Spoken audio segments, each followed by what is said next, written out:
How's it going, guys? Welcome back to the channel, Pete's Carport, and welcome back to another video that's going to feature my 1999 Ford Contour SVT. It's a pretty unique vehicle. I did a full feature on this in a past video when I received the car. I'll link that in the description.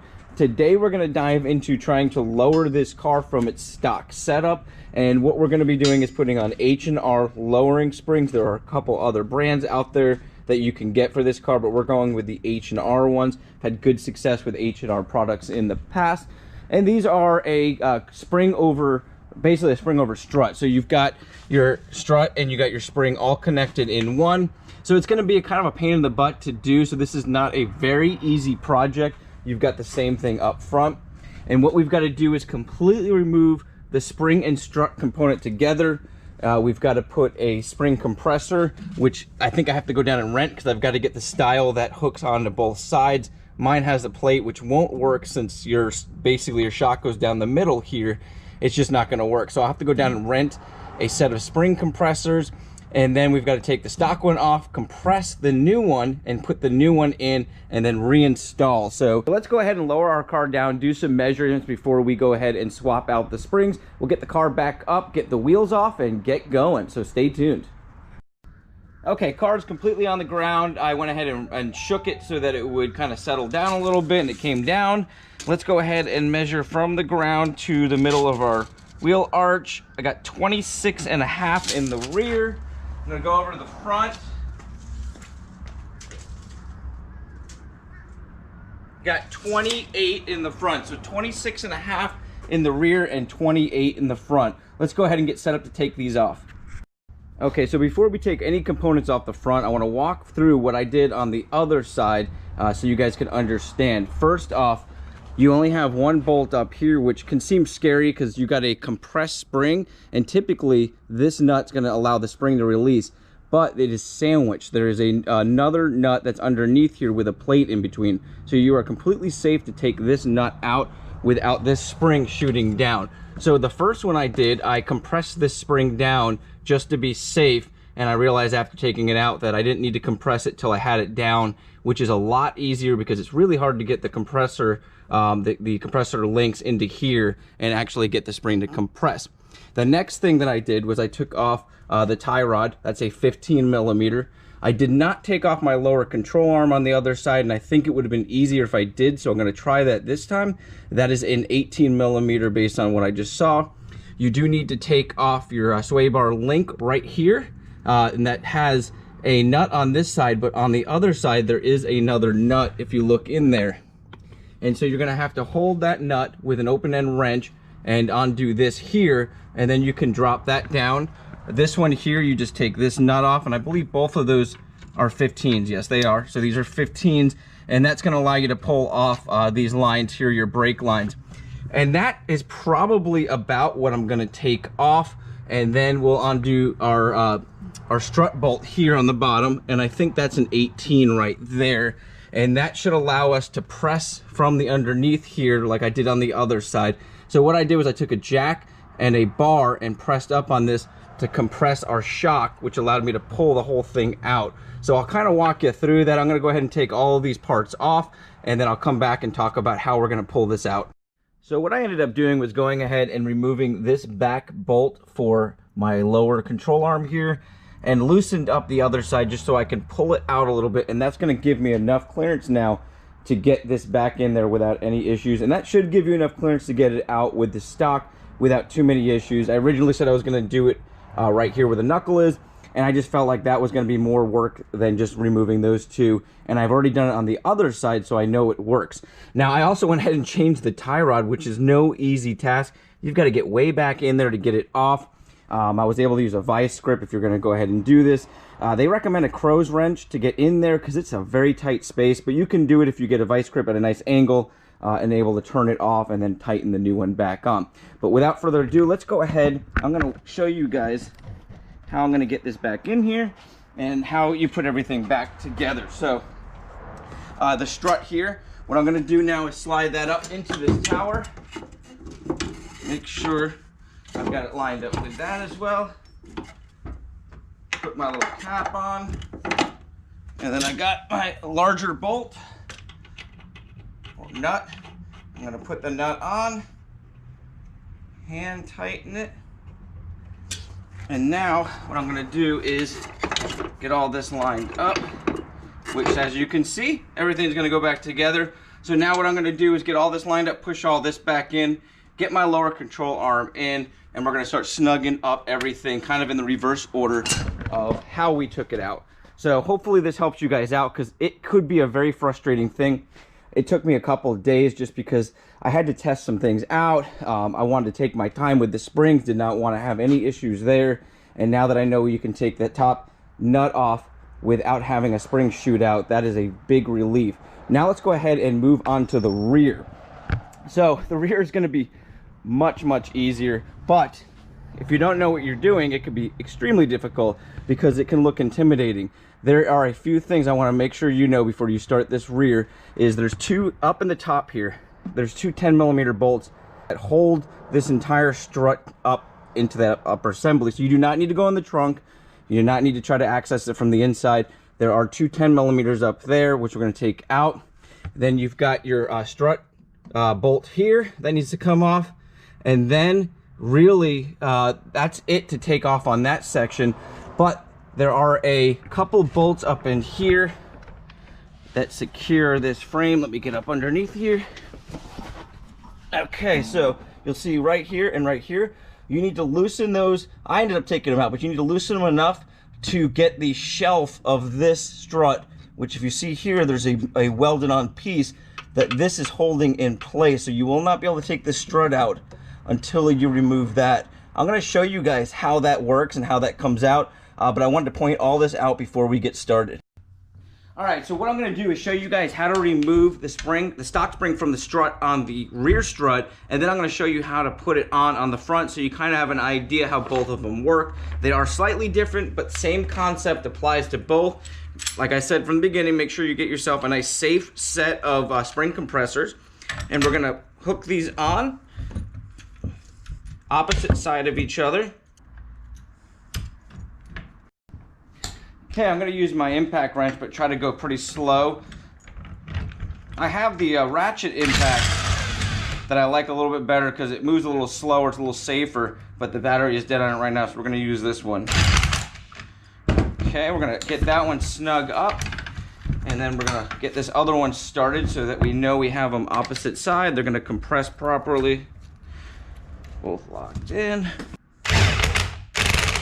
I'm going to keep them right about there. Now what I'm going to do is snug them up, going back and forth.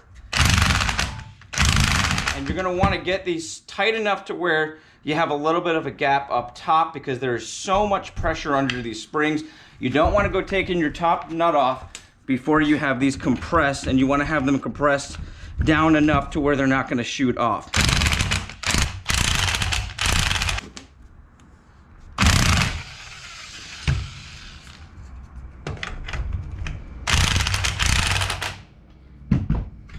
Okay, I feel like this is a safe point because I've got a gap here and I can feel it wiggling on the bottom.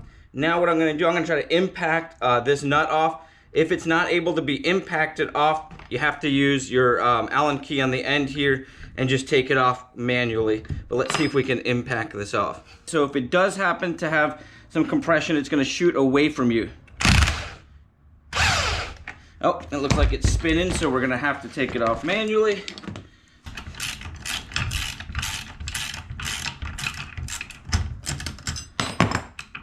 All right, we are safe. The nut's off. We can slide our spring off, and then we're just going to loosen this spring now. Let's get this. So we can get this boot off.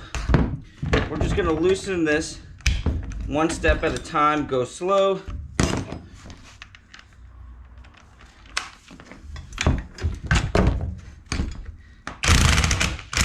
Okay, so now we're going to go ahead and put our new spring on. Now we're doing this part on the front spring, or the front strut. I wanted to show you guys, it is a slight bit different than the rear, so I wanted to kind of show you taking one off and putting one on. This has a little more components to it up front.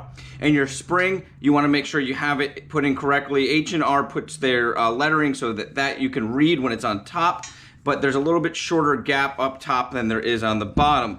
So I'm going to go ahead and slide my spring on first. onto here and let it set right into that groove right there.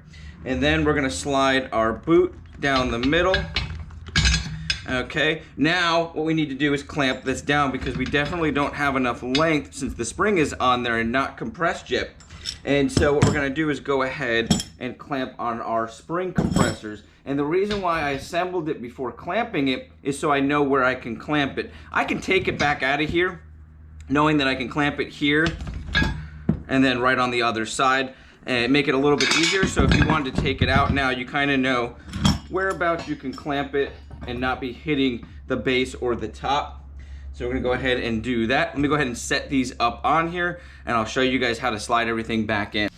Okay, so now that we've got our clamps on here and we've got everything positioned in the right spot, what I'm gonna do is pull up the strut in the middle here because that would have pressed down accidentally on you and you would have had to compress the spring way down. So that's the next thing you wanna do is pull that up, slide this back on, make sure the little groove is positioned onto the spring, and now we can see, all I did was tighten these up very lightly, and you can see we've got, looks like enough room to put our pieces back on.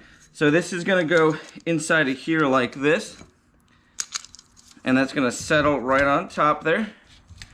Just make sure it goes on straight. Okay, so we have two style nuts, one that's a little bit taller, and one that's a little bit shorter. The shorter one's the one that's gonna go on first and tighten down the top of the strut to the base of it and allow the spring to be compressed down. So let me go ahead and get that tightened up real quick.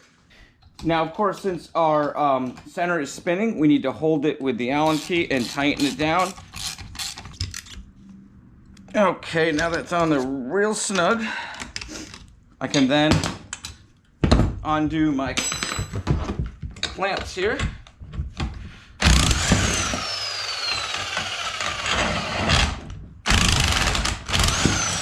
And we can go ahead and put it back in the car. All right, so what I'm gonna do now is go ahead and unbolt the bolts that are on the underneath part. I've already went ahead and took off the bolt that's holding our strut. And I went ahead and took the two 10mm we talked about up top. And I want to show you how this will just fall down.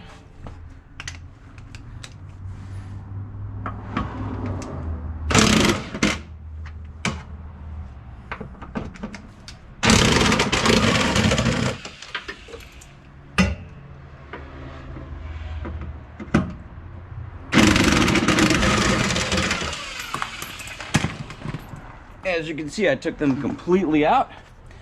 Now, what I should be able to do,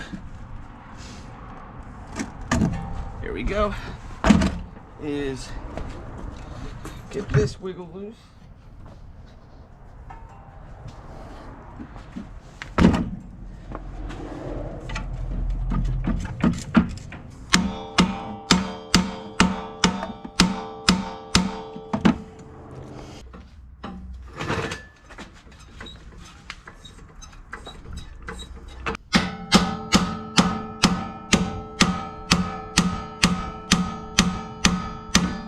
There we go. Okay, so now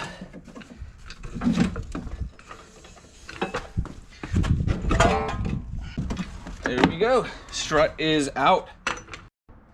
Okay guys, so now's the moment of truth. I went ahead and did exactly what I did the first time before we changed out the springs, and that was lower the car. I took it out of gear, took it out of park, and shook it so that it would settle a little bit, and it looks like it's definitely lower. So let's go ahead and measure it.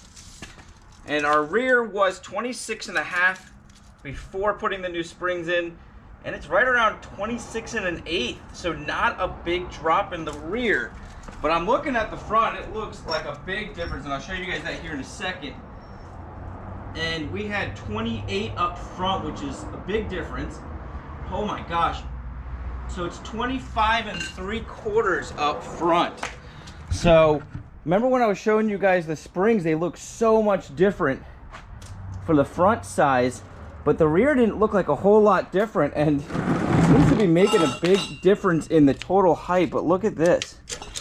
So you guys can see there's about 25 3/4 compared to 28 prior to changing out the springs. But the gap, which I'm about to kind of measure here, the gap looks more consistent. Let's see, so I can get about 2 fingers in there before I touch the tire. Let's go up front, and probably a little less. This is a little bit tighter of a squeeze up front. So much closer though. It looks like it's more level than it was before. And I'm thinking this rear might settle a little bit because the spring rate seemed like it was a lot lower than the ones that we took out. So lots of work, guys.